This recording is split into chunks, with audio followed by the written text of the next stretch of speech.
श्री रामशेठ ठाकूर सामाजिक विकास मंडळ आणि रायगड जिल्हा कबड्डी असोसिएशन यांच्या संयुक्त विद्यमाने लोकनेते माजी खासदार रामशेठ ठाकूर यांच्या अमृत महोत्सवी वर्षानिमित्त रायगड जिल्हा अजिंक्यपद महिला आणि पुरुष गटाची निवड चाचणी कबड्डी स्पर्धा आयोजित करण्यात आली आहे।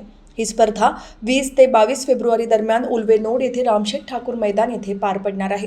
या स्पर्धेच्या अनुषंगाने शुक्रवारी पनवेल शहरातील श्री रामशेठ ठाकूर सामाजिक विकास मंडळाच्या सभागृहात रायगड जिल्हा कबड्डी पंच शिबिराचे आयोजन करण्यात आले।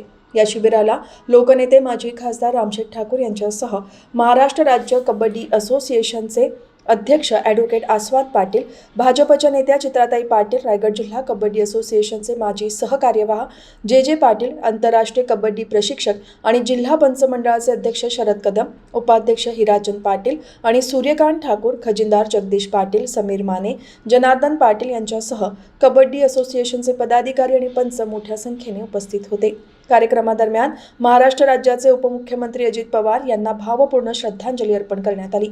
यावेळी बोलताना लोकनेते रामशेठ ठाकूर यांनी राज्याचे उपमुख्यमंत्री अजित पवार यांच्या आठवणींना उजाळा देत त्यांच्या सार्वजनिक जीवनातील योगदानाचा गौरव केला। आपल्याला कल्पना आहे आणि त्याप्रमाणे आपण दादांना श्रद्धांजली वाहिलेली आहे।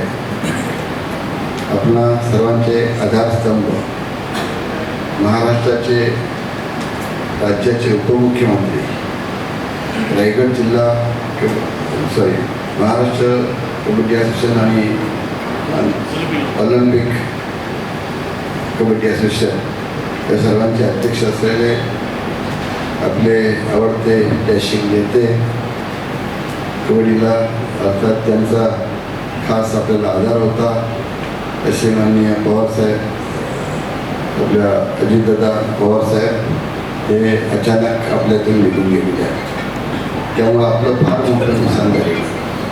दादांचा शब्द हा आपल्या कमिटीकरता फार महत्त्वाचा होता। कुठलेही कार्यक्रम आयोजित करायचे असतील, स्पर्धा आयोजित करायचे असतील, आणखीन काय दादांनी मधल्या काळातील खेळाडूंकरता 5% मोठ्यांमध्ये आरक्षण हे इतकी महत्त्वाची भूमिका त्यावेळेला बजावलेली आहे।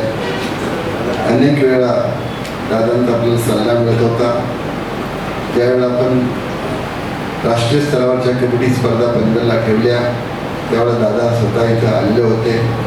त्यावेळेला आपल्याला गोल्ड कप जो आपल्याला ठेवायचा होता तर त्यावेळेला सुद्धा आपण दादांची परवानगी घेतल्यानंतर त्याला सुद्धा आपल्याला परवानगी दिली होती आणि एकंदरीत आपलं कबड्डीच्या नव्हे तर सर्व खेळांच्या दृष्टीनं, महाराष्ट्राच्या दृष्टीनं दादा आपल्याला सर्वांना पोटके करून गेलेले आहेत।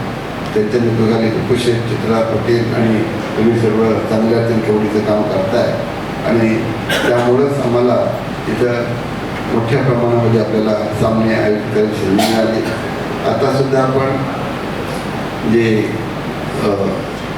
20, 21, 22 3 दिवस रायगड जिल्हा कबड्डी चाचणी ठेवलेली आहे। 3 दिवसाचे तिथे जी चाचणी स्पर्धा होणार आहे तर त्याच्याकरता पनवेलची उल्वेनोडमधले रामशेठ ठाकूर मैदान याची आपण निवड केलेली आहे। प्रत्येक क्षणाक्षणाला ज्या वेळेला कबड्डीचा विषय येईल किंवा महाराष्ट्र जनतेच्या कुठल्याही समस्यांचा विचार येईल त्यावेळेला आपल्या दादांची आठवण येणार आहे, त्यांची कमतरता जाणवणार आहे। पण इलाज नाही, ज्या काही गोष्टी नशिबानं होण्याच्या असतात त्या होत असतात। त्या गेल्यानं मला, माझ्या कुटुंबाला, आपल्या कबड्डीच्या सर्व खेळाडूंना, असोसिएशनला आणि रायगड जिल्ह्याला सर्वांना अतिशय दुःख झालं आहे। मी त्याच्याबद्दल शोक व्यक्त करतो। त्यांच्या आत्म्याला देव चिरशांती देवो हे देवाकडं प्रार्थना करतो। उपस्थित मान्यवरांनी पंच प्रशिक्षणाच्या माध्यमातून स्पर्धेची गुणवत्ता आणि पारदर्शकता अधिक मजबूत होईल असा विश्वास व्यक्त केला।